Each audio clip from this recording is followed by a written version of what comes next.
The deep space was quiet, except for the soft hum of machines. Captain Junho sat in his chair at monitoring station Nova 3, watching the endless stars through the wide windows. His coffee had gone cold hours ago, but he didn't mind. Space duty meant long, peaceful nights. Then everything changed. The emergency signal burst through the silence like a scream. Red lights flashed across every screen.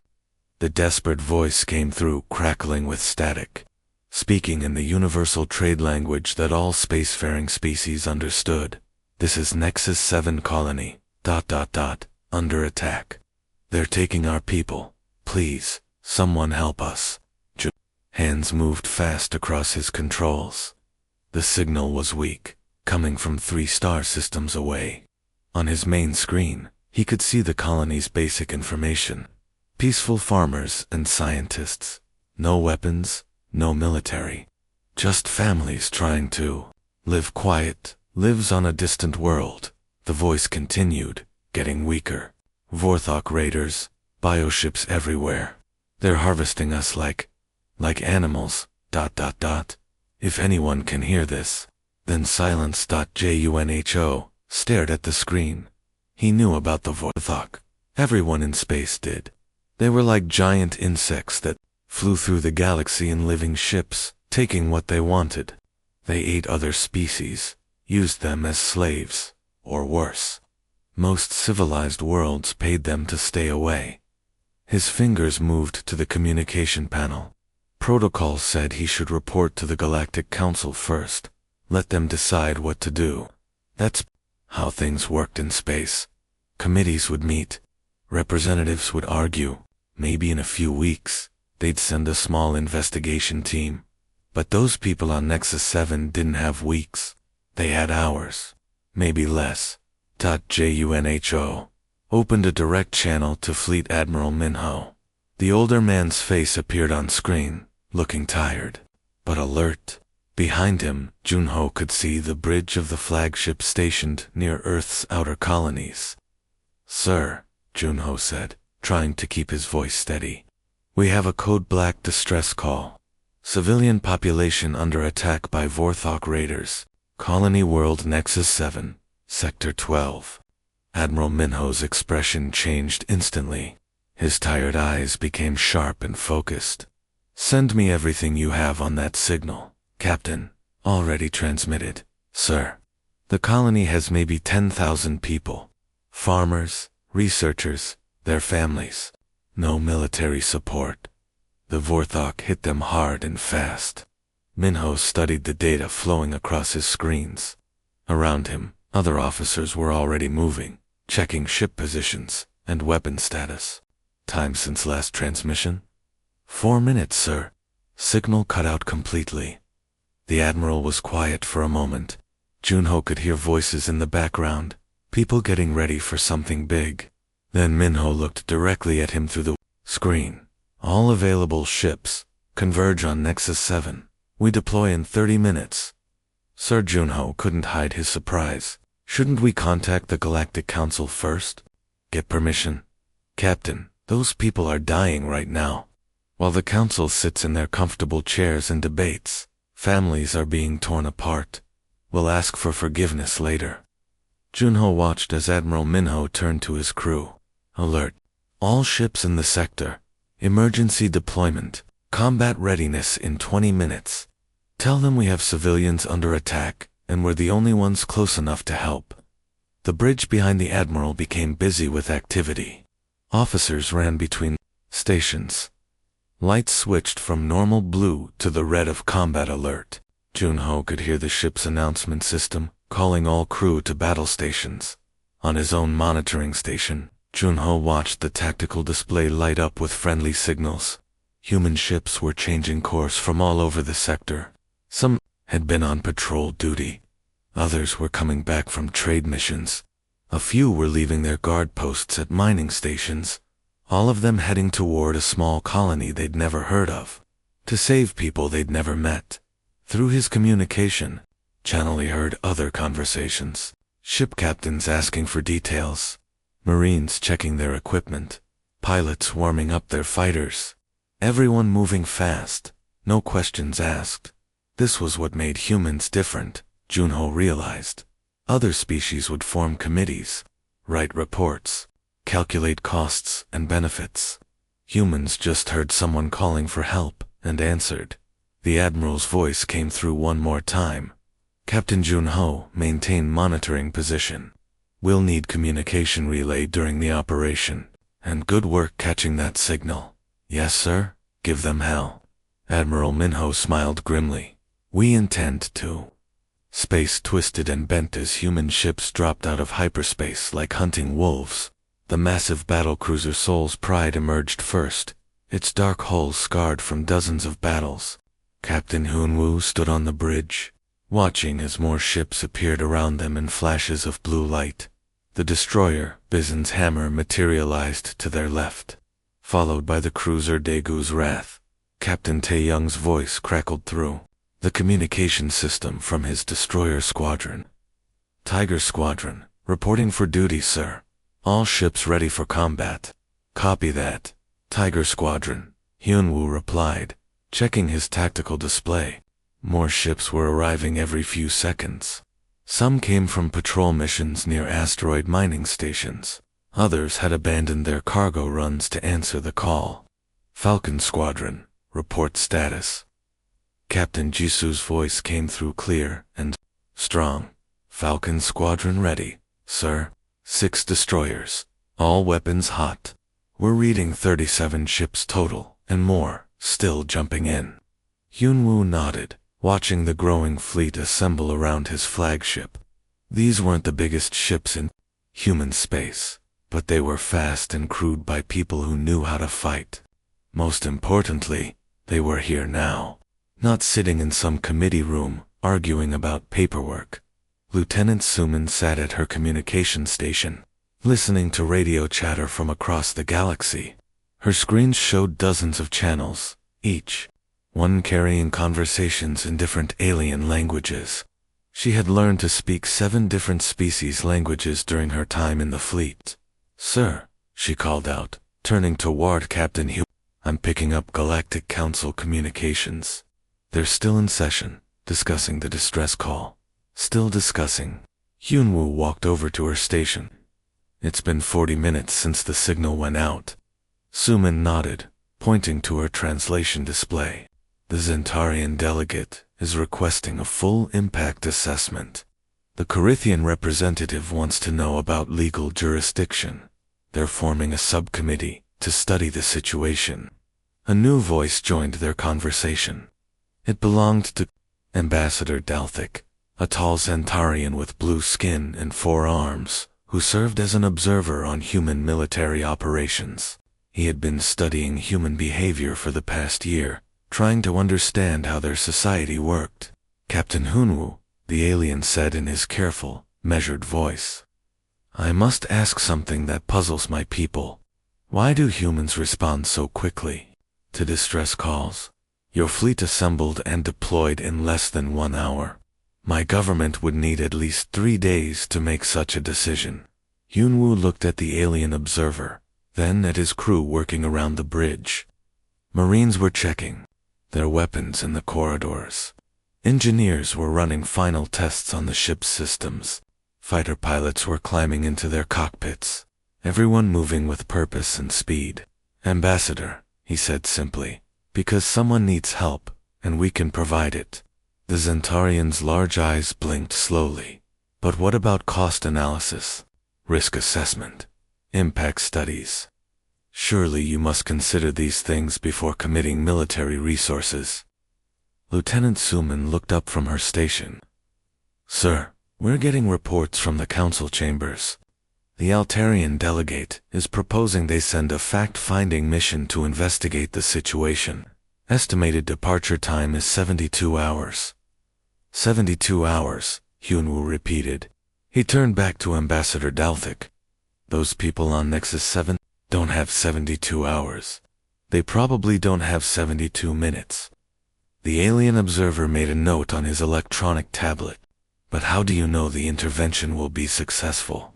What if you lose ships? What if the colony is already destroyed? Captain Tae-young's voice interrupted their conversation. All ships report ready for hyperspace jump, sir. Coordinates locked in. Hyunwoo moved to his command chair. Around the bridge, his crew prepared for combat. The navigator checked their route to Nexus 7. The weapons officer ran final diagnostics on their missile systems. The communications officer established links with all ships in the fleet. Ambassador Hyunwoo said, as he strapped into his chair, "Maybe we'll lose ships. Maybe we'll be too late. But if we don't try, those people will definitely die. And that's not something we can live with." The Zentarian looked confused. "Even though they are not your species, not your citizens. They're people," Lieutenant Suman said from her station. "That's enough." Captain Hyunwoo gave the order that would send 37 human warships racing toward a battle they might not win for people they had never met. All ships jumped to hyperspace. Maximum speed to Nexus 7. Space twisted again as the human fleet disappeared, leaving Ambassador Delphic staring at empty stars, trying to understand what he had just witnessed. The stars disappeared as space ripped open like torn fabric. Human warships burst through the hyperspace portal, their engines glowing bright blue against the darkness. Admiral Minho gripped his command chair as reality snapped back into place around them. What they saw made everyone on the bridge go silent. Nexus-7 hung in space like a wounded animal. The planet that should have been green and blue was now covered in dark smoke clouds. Fires burned across entire continents, visible even from orbit, and everywhere, moving like hungry insects, were the enemy ships. The Vorthok biovessels looked nothing like human technology. They were alive, their hulls breathing and pulsing with veins of sickly light. Some were small and fast, darting between the planet and larger ships like parasites. Others were massive, the size of cities, with tentacles that reached down toward the planet's surface. "Dear God," whispered someone behind Admiral Minho. Commander Nayeon stood at the tactical station, her face pale as data flowed across her screens. "Sir, I count over 300 enemy vessels. Most are concentrated around the major population centers." Admiral Minho watched the tactical display update in real time. Red dots showed Vorthok ships. Gray markers indicated debris from destroyed Kithrin defense forces. The local military had tried to fight back, but their small patrol ships were no match for a full Vorthok raid fleet. "What's the situation on the ground?" he asked. Lieutenant Ji-hoon looked up from his communication console, his voice tight with anger. "We're picking up scattered transmissions from the surface. The Vorthok are using harvester ships to collect civilians. Sir, they're loading people into cargo holds like livestock." Through the main view screen they could see it happening. Massive bioships hovered over cities, extending tube-like appendages down to the streets. Even from this distance, they could see tiny figures being pulled up into the alien vessels. "How many people lived on this planet?" Admiral Minho asked. 10 million, sir," Commander Nayeon replied. "Mostly farmers and researchers. No military installations." The Admiral clenched his fists. The Vorthok had chosen their target well. A peaceful world with no defenses, far from major shipping lanes where other species might notice the attack. By the time anyone found out what happened here, there would be nothing left but an empty planet. On the communication channels, they could hear fragments of desperate voices, families calling for help, emergency workers trying to coordinate evacuations, children crying for their parents. "Sir," Lieutenant Ji-hoon said, "we're getting a transmission from one of the harvester ships. It's from captured civilians. Put it through." The voice that came through the speakers was terrified, speaking in broken universal language. "Please, if anyone can hear this, they have us in cages, ... hundreds of us, ... They're taking us to the big ships. Please, someone help." The transmission cut to static. Admiral Minho looked around his bridge. His crew stared back at him, waiting for orders. These were experienced military officers who had seen combat before, but nothing like this. The Vorthok didn't just kill their enemies, they collected them. Commander Nayan spoke quietly. Sir, we're outnumbered 10-1, our 37 ships against their 300. Standard military doctrine would be to withdraw and call for reinforcements. Standard military doctrine, the Admiral repeated. He thought about those voices they had just heard. Families torn apart, children taken from their parents, people loaded into alien ships like cargo. The bridge was completely quiet, except for the soft beeping of computer systems. Everyone waited for his decision. Admiral Minho stood up from his command chair. When he spoke, his voice carried the authority of someone who had spent 30 years protecting innocent people. All ships, this is Admiral Minho. We have civilians under attack by hostile forces. I don't care if they outnumber us. I don't care if their ships are bigger. Those people down there are counting on us. He paused, looking at each member of his crew. Weapons free. All ships, engage the enemy. Show these raiders what happens when they threaten innocent people. The tactical officer's hands moved over. His controls, weapons armed. Sir, all ships reporting ready. Target the harvester ships first.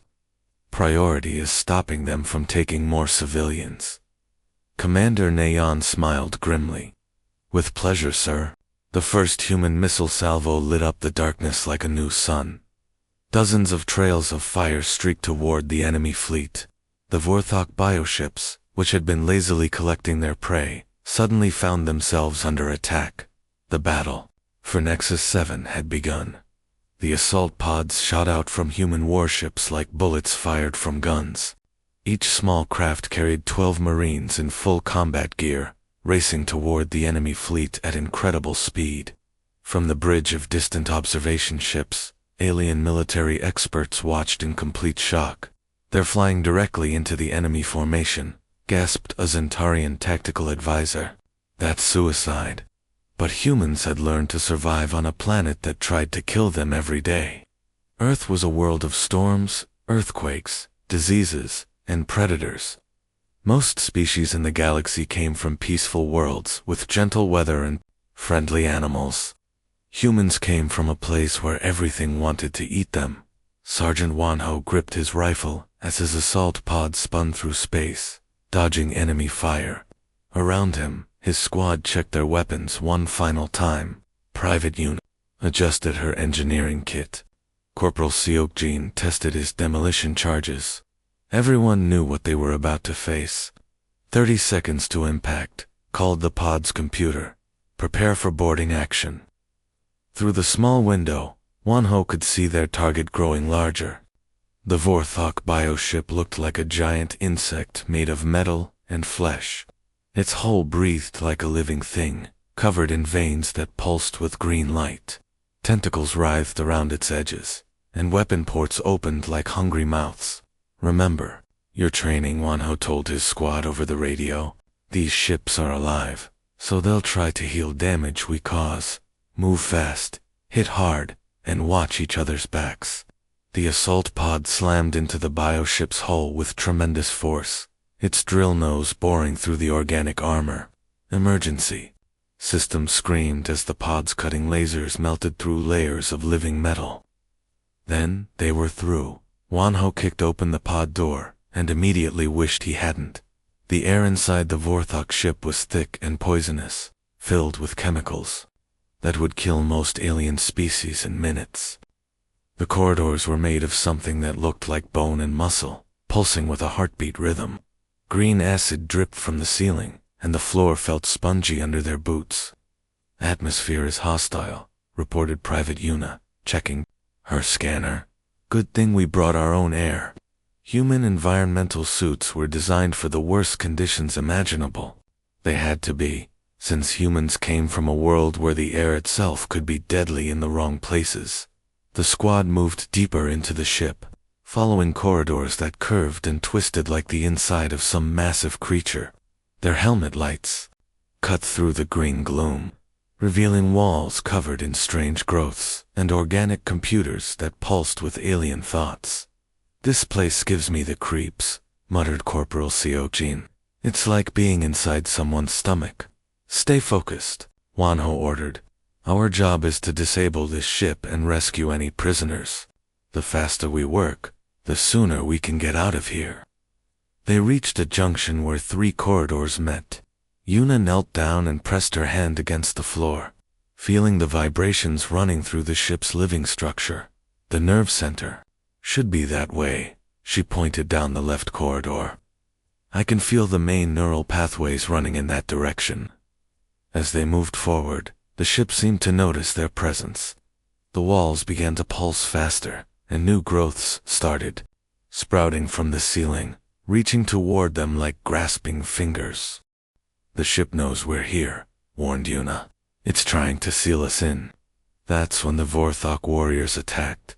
They came through the walls themselves, bursting out of hidden passages like deadly spiders. Each warrior stood 7 feet tall, covered in black armor that looked grown rather than made. Their faces were hidden behind insect-like masks, and their 4 arms carried weapons that dripped with poison. "Contact front," Wanho shouted, raising his rifle. The Vorthok were perfect killing machines evolved to hunt and destroy other species. They were faster than most aliens, stronger than most aliens, and more vicious than anything else in their part of space. But they had never fought humans before.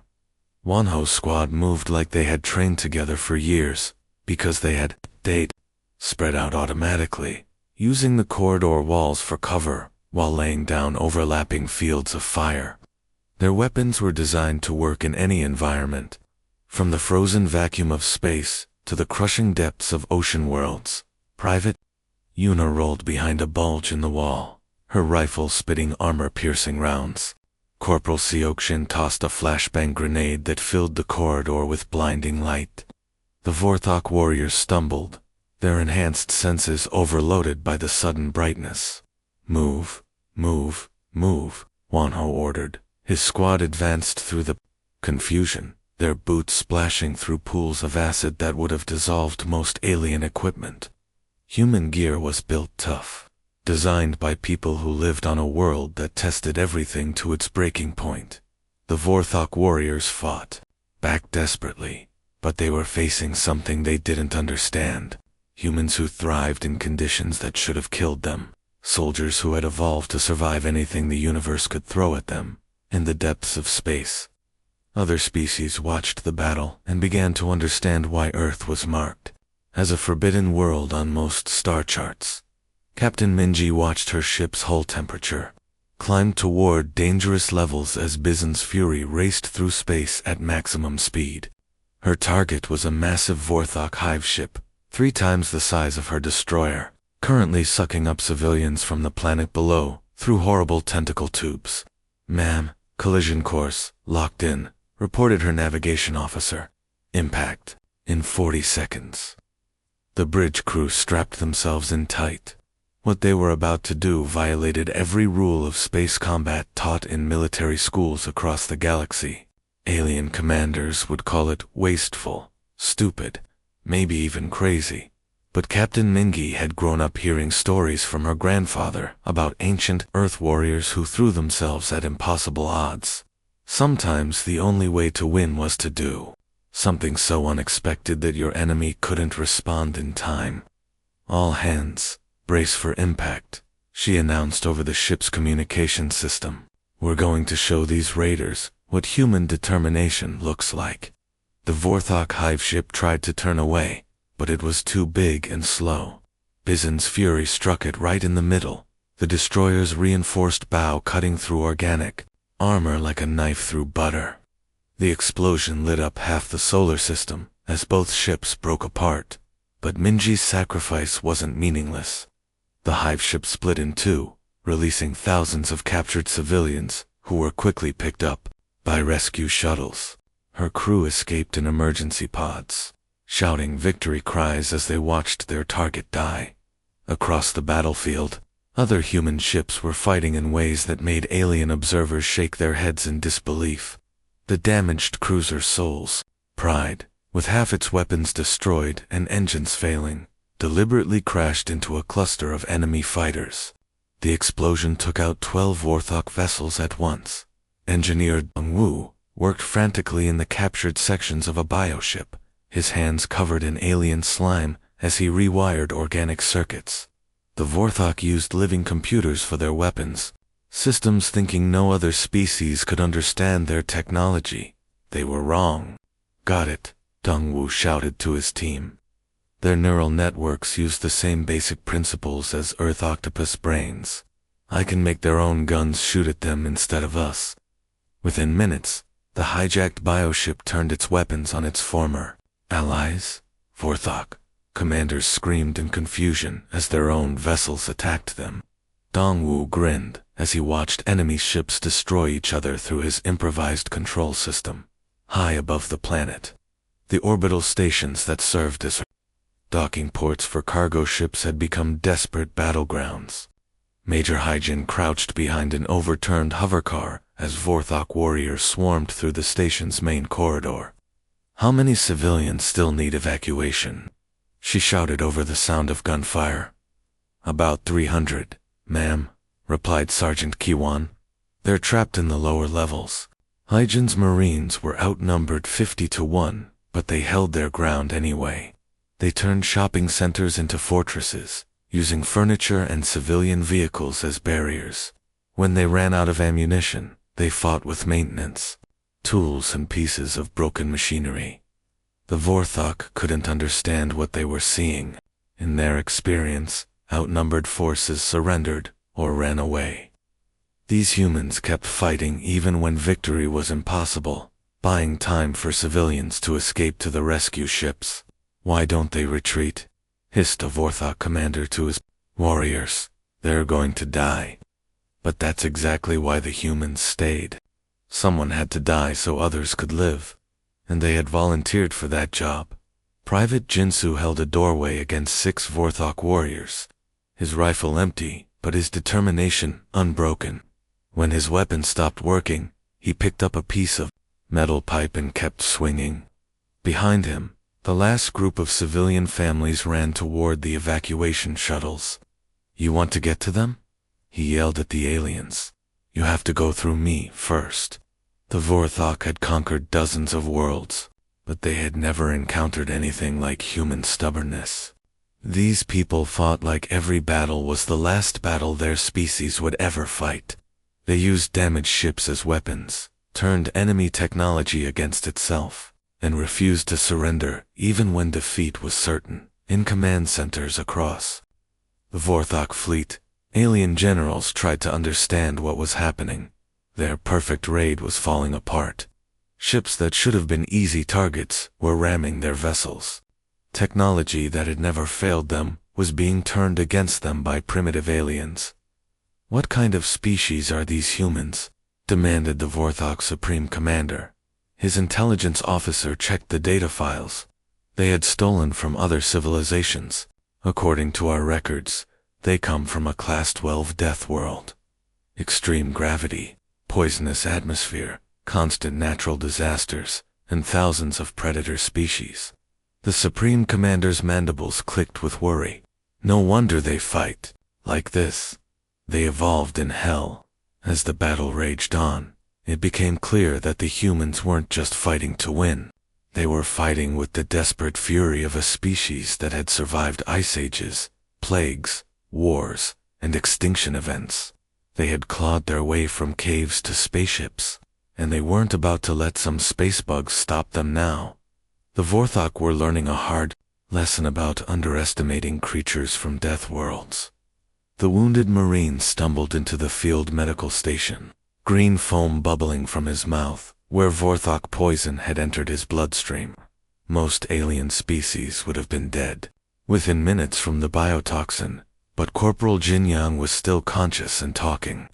"Doc, I feel like I swallowed acid," he gasped, dropping heavily onto the medical table.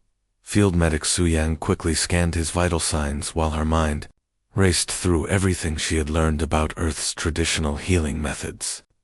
Her grandmother had been a village healer in rural Korea, treating snake bites and poisonous plant exposure with herbs and old knowledge passed down through generations.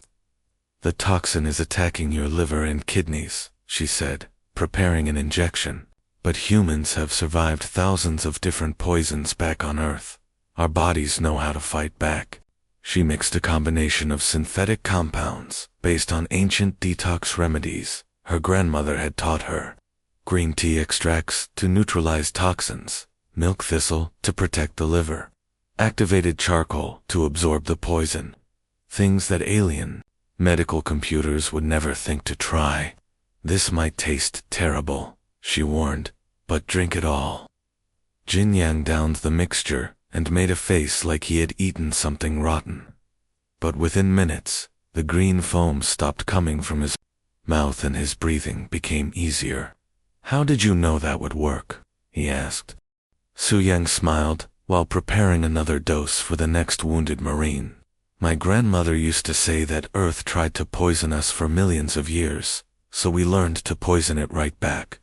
Turns out that training comes in handy against alien toxins too." 3 decks above the medical station, Lieutenant Kangmin crawled through a ventilation shaft with sparks raining down on his helmet. The captured Vorthok bioship was trying to seal itself, growing new tissue over the holes his team had cut in its walls. "The neural pathways are closing," reported Private Hyunwoo through the radio. "We're losing connection to the ship's brain." Kangman dropped down into a chamber filled with pulsing organic computers that looked like giant mushrooms crossed with electronic circuits. His engineering training from Soltech had never covered anything like this, but humans had always been good at learning new things under pressure. "The bioelectric patterns look similar to squid nervous systems," he said, connecting his portable scanner to one of the alien growths. "If I can match the frequency, ... Bullets whined overhead as Vorthok warriors tried to stop him. His team fought them off while he worked, his hands steady despite the chaos around him. Growing up on Earth meant dealing with pressure situations. Finals week during college had been good training for working under enemy fire. "Got it," he announced as the alien communication system suddenly started broadcasting human radio frequencies. "Their own ship is now telling other Vorthok vessels to surrender. They don't know how to shut it off." Back on the flagship, Dr. Yu coordinated medical efforts for the entire fleet from a sickbay that looked more like a war zone than a hospital. Wounded Marines lay on every available surface, suffering from injuries that would have killed members of most other species. Private Borum had been exposed to vacuum when her assault pod was damaged. Her lungs should have exploded from decompression, but humans had evolved at sea level on a hypershare world. She was unconscious but alive. Sergeant Dayon had been caught in an explosion that shattered 3 ribs and punctured his lung. On most worlds, that would be fatal. But Earth's high gravity meant human bones were dense and strong. He was sitting up and asking when he could return to his unit. "Doc, when can I get back out there?" he wheezed. "My squad needs me." Dr. Yunji shook her head while sealing his wounds with biofoam. "You have a collapsed lung and internal bleeding. Any sane species would be dead by now. Good thing humans aren't sane." Dayon grinned. The medical bay was filled with similar cases. Marines with acid burns that had eaten through their armor but not killed them. Pilots who had survived crashes that should have been fatal. Engineers who had been electrocuted by alien technology, but were still conscious and complaining about the food. Through the observation windows, alien medical officers from other species watched in amazement. They had studied human physiology before, but seeing it in action was completely different. "Their bone density is twice that of most spacefaring species," noted a Zentarian doctor. "Their muscle fibers are designed for high-gravity environments. Their cardiovascular system can function under extreme stress conditions. But how do they keep fighting with these injuries?" asked his colleague. Dr. Yunji overheard the conversation and smiled while treating another patient. "We come from a world that's been trying to kill us since we crawled out of the oceans. Pain is just our body's way of telling us we're still alive. The battle continued to rage outside, but inside the human medical facilities, wounded Marines were being patched up and sent back to fight. Their adaptability, forged over millions of years of surviving on Earth's hostile surface, was proving to be their greatest weapon against an enemy that had never faced anything like them. The galaxy was learning that humans didn't just survive impossible conditions, they thrived in them. The space around Nexus 7 was finally quiet. Burning wreckage from Vorthok bioships drifted between the human fleet like metal tombstones. Admiral Minho stood on his bridge, watching the tactical display. Show green markers where enemy vessels used to be red threats. Orbital space secured, sir, reported Commander Neon. All major Vorthok ships destroyed or retreating. But the celebration was short-lived. The real problem was down on the planet's surface. What's the situation on the ground? Admiral Min asked. Lieutenant Ji-hoon pulled up surface scans on the main screen. The images made everyone wince. Entire cities were burning. Vorthok ground forces still controlled most of the planet, hunting down survivors who had managed to hide during the initial attack. We're detecting scattered groups of civilians, Ji-hoon reported. Maybe 50,000 people still alive, hiding in caves, basements, and forest areas. But they're surrounded by enemy forces. Commander Neon frowned at the tactical data. Sir, standard military doctrine says surface operations are impossible under these conditions. The enemy has too many ground troops. We'd lose more people than we could save. Admiral Minho was quiet for a moment, thinking about those 50,000 people hiding in the dark, waiting for help that might never come. In his 30 years of military service, he had seen commanders make the hard choice to abandon surface operations when the odds were too bad. But those commanders weren't human. Major Jinwoo, he called over the communication system, report to the bridge immediately. Major Jinwoo arrived within minutes, still wearing his flight suit from the space battle. He was the best atmospheric pilot in the fleet, someone who could fly through a hurricane and make it look easy. Sir, you wanted to see me. Major, I need you to take your fighter squadron down to the planet's surface. There are civilians trapped down there, and we're going to get them out. Jinwoo studied the surface scans, his experienced eyes taking in the enemy positions and debris fields. Any sane pilot would say it was suicide. The atmosphere was full of burning wreckage, toxic smoke, and enemy aircraft. When do we launch, sir? That was the response Admiral Minho had expected. No questions about odds or survival rates. Just a simple question about when they would risk their lives for strangers. Within an hour, the rescue operation was underway. Major Jinwoo led 12 atmospheric fighters through the upper atmosphere, dodging chunks of destroyed bioships that tumbled through the sky like deadly meteors. Stay tight, Phoenix Squadron, he radioed to his pilots. The debris field is thick, but we've flown through worse. Behind them came the dropships. Captain Chaeyoung commanded a squadron of heavy transport vessels designed to land in combat zones. Each ship carried 40 Marines and enough supplies to establish temporary evacuation points. Phoenix Leader, this is Rescue 1. Chaeyoung's voice crackled through the radio. We're right behind you. Just clear us a path to the surface. The planet's surface looked like a vision of hell. Forests burned for hundreds of miles. Cities lay in ruins, their buildings collapsed or melted by Vorthok bioweapons. And everywhere, moving through the smoke and destruction, were the enemy ground forces. Vorthok warriors scuttled across the landscape like giant spiders, hunting for survivors. Their biomex creatures that were part machine and part insect, dug through rubble looking for hiding places. I've got visual on civilian groups, reported Lieutenant Sung-ho from his fighter. Grid reference 4-7 Alpha, looks like maybe 200 people hiding in a subway tunnel. Copy that, Phoenix 3. Rescue 2, can you reach that position? Captain Chaeyoung checked her tactical display. The subway entrance was surrounded by enemy forces, and her dropship would have to land right in the middle of them. "It's going to be hot, but we can do it," she replied. "My Marines are ready for a fight." The rescue operation began with fighter aircraft diving through smoke clouds to attack Vorthot ground positions. Major Jinwoo's squadron hit enemy concentrations with precision strikes, clearing landing zones for the dropships. "Phoenix Squadron, target those biomechs near the tunnel entrance," Jinwoo ordered. "Rescue 2 needs a clear path." The fighters screamed through the lower atmosphere, their weapons lighting up the smoky sky. Vorthok anti-aircraft fire reached up like deadly fingers.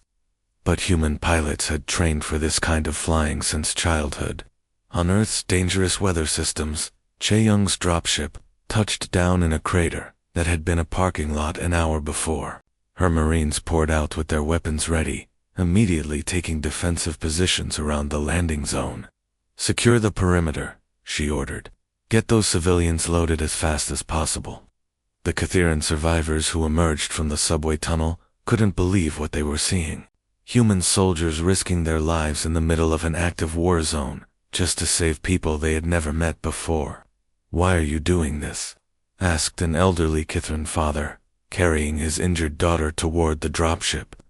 "We're not your people. This isn't your fight." Captain Chae-young helped him get his daughter onto a medical stretcher. "You called for help," she said simply. "We came." All across the planet, similar scenes played out. Human dropships landed in impossible locations to extract small groups of survivors. Fighter pilots flew suicidal missions to clear enemy positions. Marines held defensive lines against overwhelming odds to buy time for evacuation operations. Rescue 4. "You've got 30 Vorthok warriors moving toward your position," Major Jinwoo radioed from his fighter. "Copy that, Phoenix Leader. We're not leaving until every civilian is aboard." The Cathiran refugees watched in amazement as humans fought, with desperate determination to save every single person they could find. These aliens had traveled across the galaxy, risked their own fleet, and were now dying on a foreign planet, all for strangers they had known for less than a day. It was something they had never seen before, and would never forget. The massive biostructure in the center of Nexus 7's capital city pulsed like a giant heart. It had grown from the ruins of the planetary government building, spreading organic walls and breathing corridors through what used to be the city's downtown area. Inside this living fortress, the last Vorthok Hive Queen waited. Admiral Minho studied the intelligence reports from his flagship's bridge. The news was worse than anyone had expected.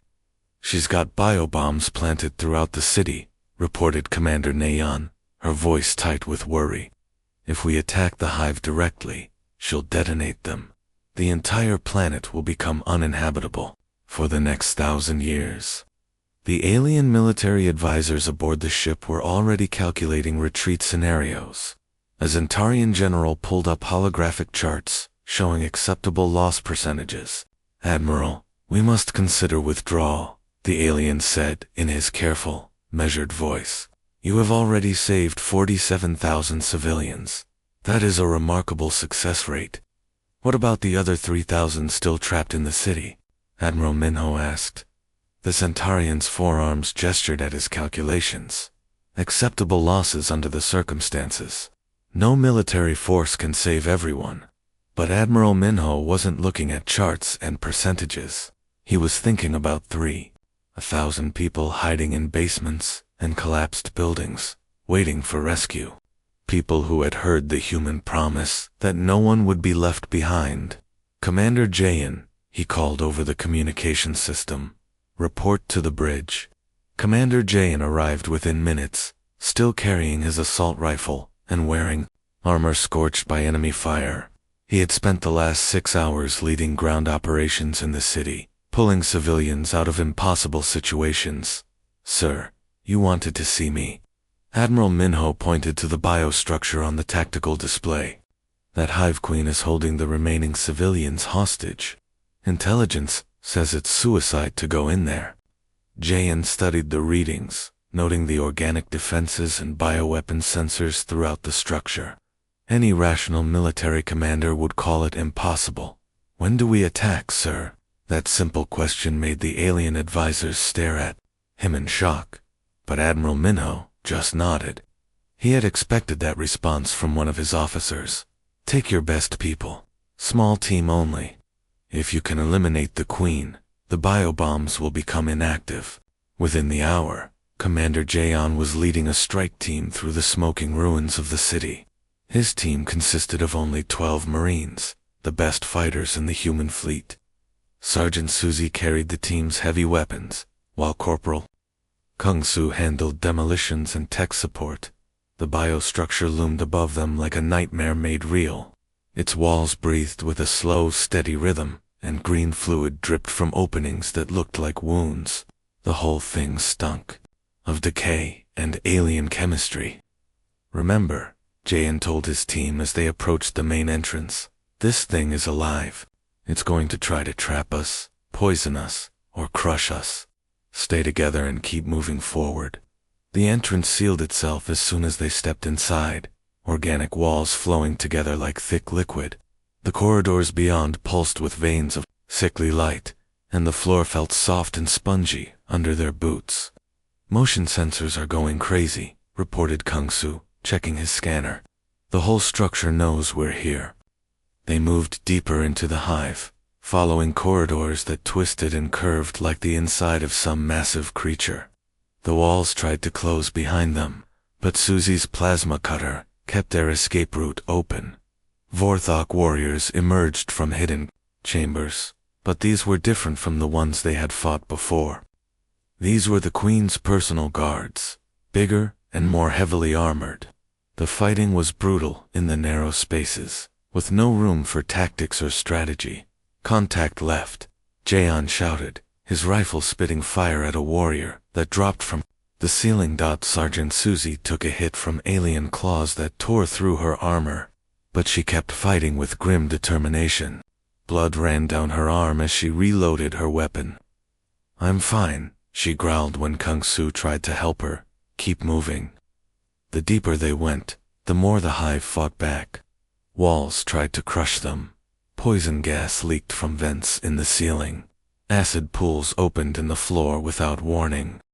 But humans had evolved to survive hostile environments. They adapted to each new threat, using their equipment and training to overcome obstacles that would have stopped other species. After what felt like hours of fighting, they finally reached the Queen's chamber. It was a vast organic cathedral, with walls that pulsed like a beating heart, and in the center, surrounded by bioweapon controls, waited the Hive Queen herself. She was enormous, easily 3 times the size of her warriors, with additional arms that ended in razor-sharp claws. Her eyes glowed with alien intelligence and hatred for the species that had destroyed her fleet. You cannot stop me, she hissed in the universal trade language. If I die, this world dies with me. Commander Jaeon stepped forward, his rifle aimed at her center mass. Around him, his team took covering positions, ready for the final fight. Maybe, he said quietly, but 3,000 people are counting on us to try. The battle that followed was fought with knives and desperation in cramped spaces, human determination against alien fury. When it was over, the Hive Queen lay dead, and the bioweapon systems went silent. But the victory came at a cost that would haunt the survivors for the rest of their lives.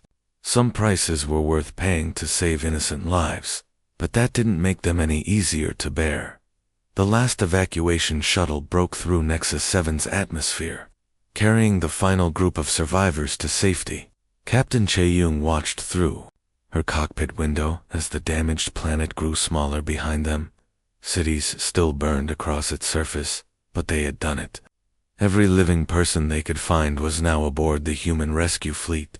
Phoenix Control, this is Rescue 12, she radioed. Final evacuation complete. All civilians secure. Admiral Minho's voice came back over the communication system, tired but satisfied. Outstanding work, Captain. Bring them home. As the human fleet prepared to leave the system, space suddenly filled with new ships. Dozens of vessels emerged from hyperspace, their hulls gleaming with the official markings of the Galactic Council. The Rapid Response Fleet had finally arrived. Admiral Minho looked at the time display on his bridge. 18 hours had passed since the original distress call. The human fleet had traveled across 3 star systems, fought a major battle, and completed a full planetary evacuation in the time it took the Council to finish their committee meetings. The lead Council ship, a massive diplomatic vessel from the Centaurian home fleet, moved alongside the human flagship. Its captain appeared on the main communication screen, his blue face showing what might have been embarrassment. Admiro Minho.